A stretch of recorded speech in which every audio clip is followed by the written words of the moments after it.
আজকের রেসিপি চিংড়ি মাছের দো পেঁয়াজা।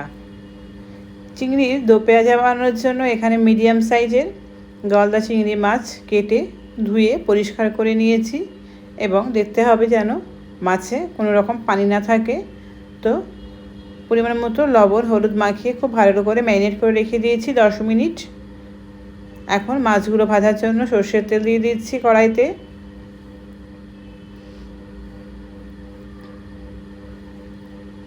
তেলটা হাই হিটে খুব ভালো করে গরম করে নিচ্ছি এবং চিংড়ি মাছটা অবশ্যই হাই হিটে ভাজবো।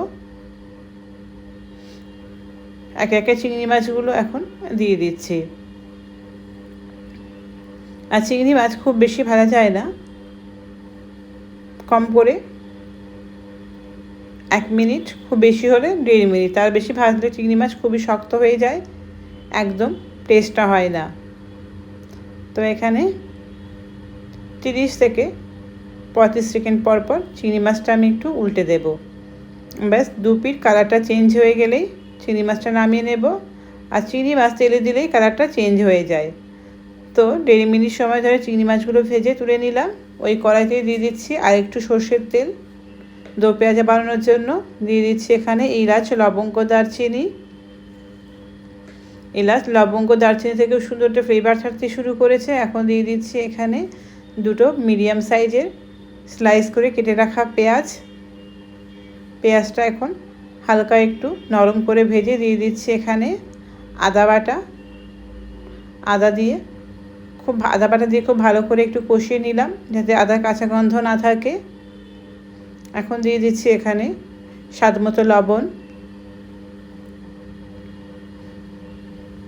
আর দিয়ে দিচ্ছি এখানে জিরের গুঁড়ো, ঝাল লঙ্কার গুঁড়ো, কালারের জন্য কাশ্মীরি লাল লঙ্কার গুঁড়ো আর হলুদ। এই গুঁড়ো মশলাগুলো খুব ভালো করে মিক্স করে নিচ্ছি। গুঁড়ো মশলা যাতে না পড়ে তার জন্য সামান্য একটু পানি অ্যাড করলাম। এতে গুঁড়ো মশলা পুড়বেও না আর কষানোটাও খুব ভালো হবে। এখন দিয়ে দিচ্ছি এখানে 3 থেকে 4 টেবিল চামচের মতো ফেটিয়ে রাখা টক দই। আর টক দইটা দেওয়ার সময় গ্যাসের ফ্লেমটা একদম লো করে তারপর টক দইটা অ্যাড করেছি।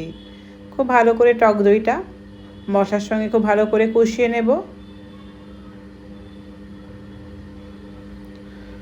মশলা থেকে তেল ছাড়তে শুরু করেছে, অর্থাৎ কষানোটা পারফেক্ট হয়ে গেছে। তখনই দিয়ে দিচ্ছি ভেজে রাখা চিংড়ি মাছগুলো দিয়ে মশলার সঙ্গে খুব ভালো করে সময় ধরে একটু কষিয়ে নিয়েছি। এখন দিয়ে দেব ঝোলের জন্য পরিমাণ মতো পানি। যেহেতু এটা চিংড়ির দো পেঁয়াজা একটু মাখো মাখো ঝোল হবে, একেবারে টেলটেলে ঝোলটা হবে না, তো ঠিক সেই জন্য এতটা পানি ইউজ করলাম। দিয়ে দিচ্ছি 3টে চেরা কাঁচা লঙ্কা, এতে ফ্লেভারটাও সুন্দর আসবে। এখন মিডিয়াম ফ্লেমে এটা ঢাকনা দিয়ে ঢেকে রান্না করছি। 7 থেকে 8 মিনিট পর চিংড়ি মাছগুলো একটু উল্টে পাল্টে দিলাম। আর এই সময় লবণটাও চেক করে নেওয়া যেতে পারে। যেহেতু দো পেঁয়াজা, তো এখানে পেঁয়াজগুলো ঠিক এভাবে কেটে একটা বড় সাইজের পেঁয়াজ কেটে এখানে অ্যাড করলাম। দো পেঁয়াজায় পেঁয়াজের পরিমাণটা যেহেতু বেশি হয়, তো ঢাকনা দিয়ে ঢেকে রান্না করলাম কিছুক্ষণ।